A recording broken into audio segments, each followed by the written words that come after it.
Brasil teve a história do cinema iniciada quando aconteceu a primeira sessão de cinema do país em julho de 1896, no Rio de Janeiro.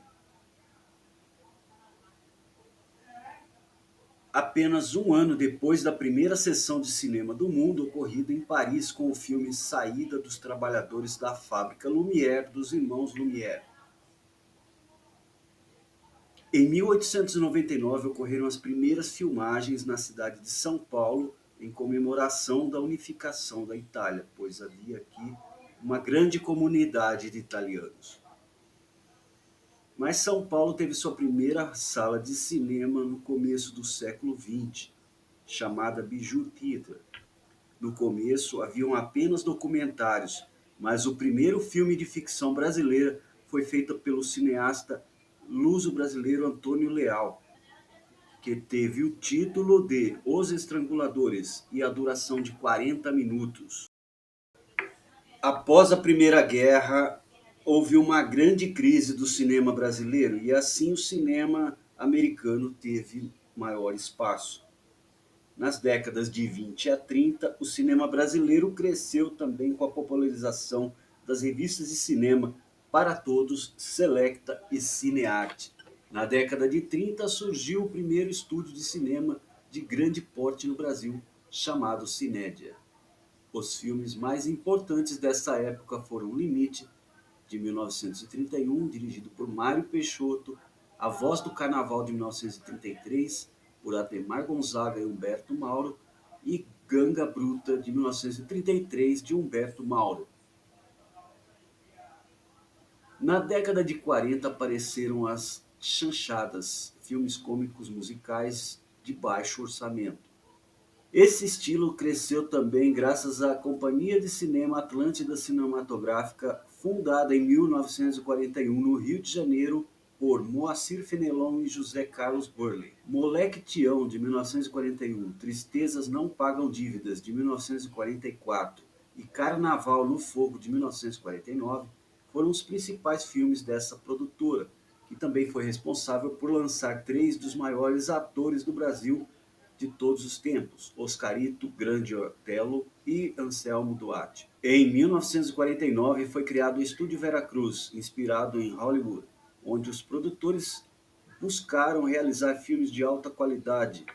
O artista de maior sucesso dos estúdios Veracruz foi Mazzaropi.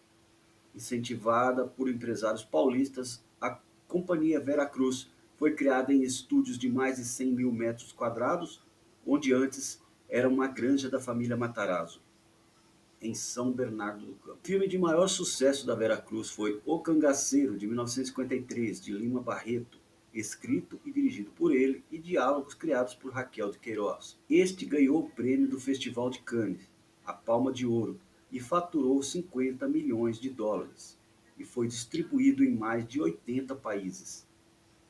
Com o tempo, a empresa acabou mergulhada em dívidas, por insistir em produções cada vez mais caras e com pouco retorno. Com isso, a produtora foi tomada pelos credores e, apesar disso, continuou produzindo filmes de baixo orçamento até 1970.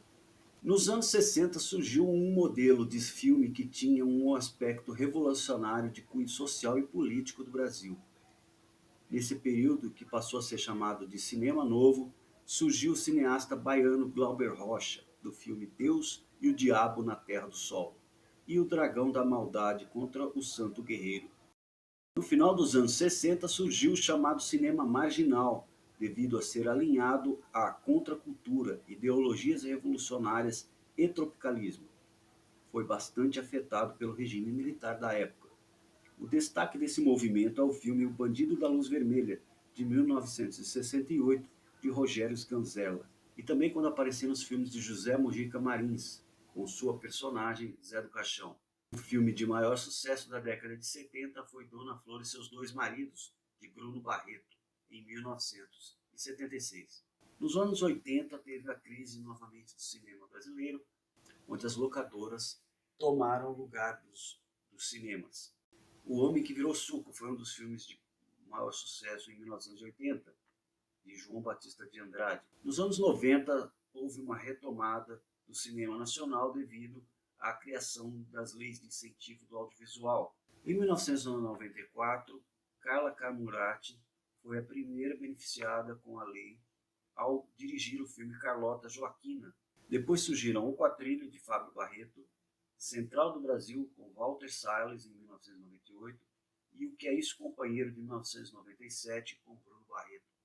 No ano passado, após a confirmação da epidemia como sendo uma pandemia, as salas de cinema fecharam, os estúdios de TV paralisaram suas produções de novelas e a indústria do cinema brasileiro também parou.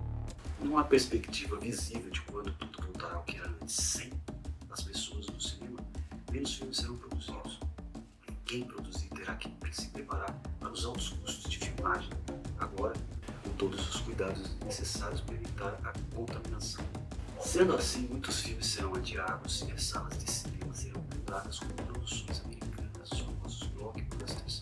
Os filmes brasileiros ficaram para escanteio até quem sabe no que vem se tudo voltar ao normal.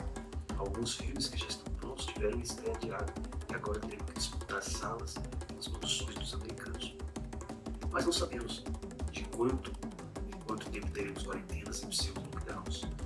A esperança pode estar no streaming, só que no momento, mesmo sendo isso, essa indústria já é dominada pelos Estados Unidos. Netflix, Disney, Amazon Prime, por mais que tenham boa vontade de fazer algumas produções locais com nossos diretores e autores, ainda controlam a torneira da verba. Com isso, a prioridade continuará sendo as séries americanas e por essas outras é que os artistas brasileiros são ávidos por leis de incentivo cultural. Quando nem a elite brasileira patrocina o cinema nacional, só resta apelar para o apoio do governo.